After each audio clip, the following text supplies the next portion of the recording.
Alright, welcome back. We are going over some pork stir fry this week here. So what we're doing right now is pan searing the pork that we bought. So we bought a gigantic package of pork at Costco. It was pre-chopped like this, but if you don't have that available to you, obviously just chop it up. So we seared it. It took about 10 to 15 minutes here on high, on a pan, whatever. And then we're going to take it and throw it from the pan into our... Okay. And obviously just spread this all out. And we're going to put this in the oven. We've got it set at 350 degrees. That only need about 10 to 15 minutes on that since it's already been seared, or 15 to 20, whatever. So while that's baking in there, what we're going to do is we have prepped our vegetables. So we diced up our tomato. No, that's not a tomato. That's a red pepper and sweet onion already. So we're going to take that and pan sear it. So basically just keep the pan out while the pork is cooking in the oven. I'll show you that process. Oh, that's getting hot. Alright. So, here we go. This is just going to go on here. Oh yeah, it won't fit. So we're just going to brown it, or whatever you want to call it. You probably turn that down a little bit too. For a few minutes. And so while that's cooking, I'm going to put that on low so I don't burn it while I'm talking about the other part. But that'll just kind of brown up or whatever. And then the last part of your stir fry is the rice. And since we're going to stay away from carbohydrate dense sources, we're going to make our own rice using cauliflower. So bought a big bag of cauliflower. You can see the end result. Kind of looks like rice. And it's pretty much the same consistency and taste. So we have a NutriBullet or just a blender. You got to be kind of careful about it. You don't want to overdo it when you're using these, because this will just totally puree it if you leave it on too long. So, and if you don't have a blender or something like that, or you want to make sure you have a little more touch to it, you can use a cheese grater. Big or small, I don't think it really matters. But just like as if you were grating cheese, you can see it coming out below. Obviously, it makes a little bit of a mess, just like when you're grating cheese. Let's see if I can get you a little more, so you can see it. Totally making a mess, but that is basically that's it. So that will be your rice. So you want like that whole bag for it and whatnot. So anything else? No, that's about it. So as the veggies brown and finish up and the pork finishes up, you should have your rice in the form of cauliflower to go along with it. And basically you'll just kind of mix that up into a stir fry and portion out as you usually do. Thanks for stopping by. Alright, okay guys, so this next one is for beef stuffed peppers. So just going to go through all your the food that we need ready to create this. Is red bell peppers, obviously.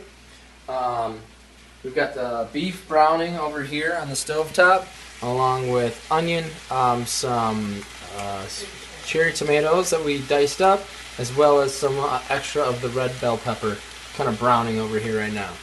So the way that we create this concoction, you can see we've gone through most of the other red peppers already. We're going to cut the top off, basically here.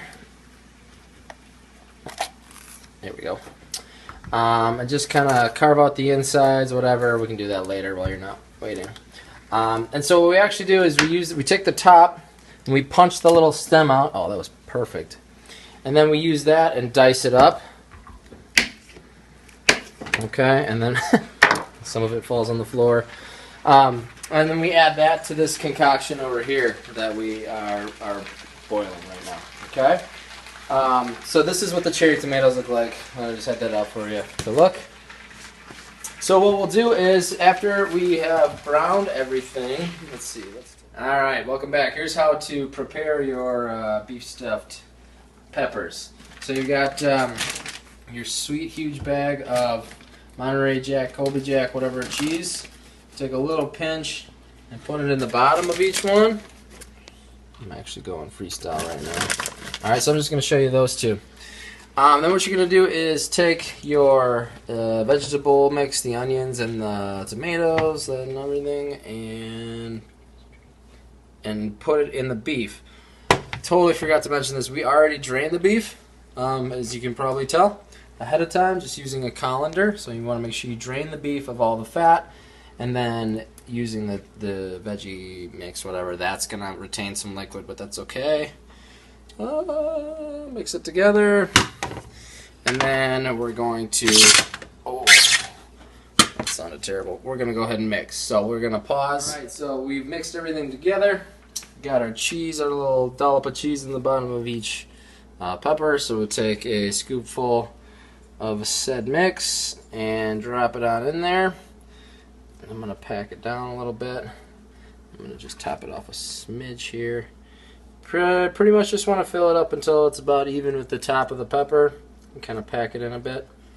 And then you will take some more cheese and cover it on up.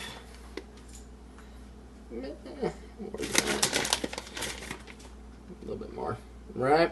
So that's one. You just do the same thing for all 6. You're going to put it in the oven at about 355. For about 15 to 20 minutes, maybe, probably not even that long, but really what you're looking for is just keep an eye on it, and once the cheese on top browns a little bit on the edges, that's when you're done. And that's it. Thank you. Alright, welcome back. So we're just finishing you off here with our shrimp dish. So I bought a large package of pre-cooked shrimp. I believe it was over a pound. I don't know, it's gone now. But you can see there's a lot in there. So we're just going to throw some butter on a preheating pan, along with about a tablespoon of minced garlic. You can mince it yourself or buy it in the pre-minced package like I have there. We're going to take our what the heck are these called again? Cherry tomatoes, yep, and throw these in there. Ooh, that's a lot. Turn the heat down a little bit. Start mixing it up. Really, the whole point of this is just to kind of mix the butter and the tomatoes, the seasoning together with the shrimp. Because, like I said, it's already cooked. Keep it together, Melissa. So we've got some minced onion that we're going to throw in here. We're going to do about 2 tablespoons worth, or just a generous chopping. That's plenty right there. And same thing with parsley flakes, 2 tablespoons. Oh my god, it's gonna take forever. Alright, I'll come back to that. Okay, so everything has melted. We will add the shrimp. No, we're not adding the shrimp? The wine. Oh yeah, I almost forgot about the best part, guys. You get a little wine this week. Alright, white wine, we're going to add about a cup worth. You can measure it out, or, you know, whatever.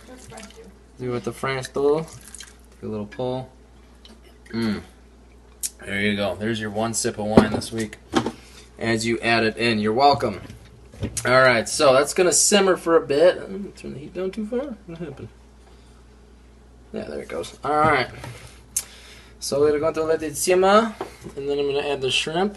Maybe. Yeah, I could wait a little longer, but since we don't want to hold you guys up on the video, we'll just show you what it looks like.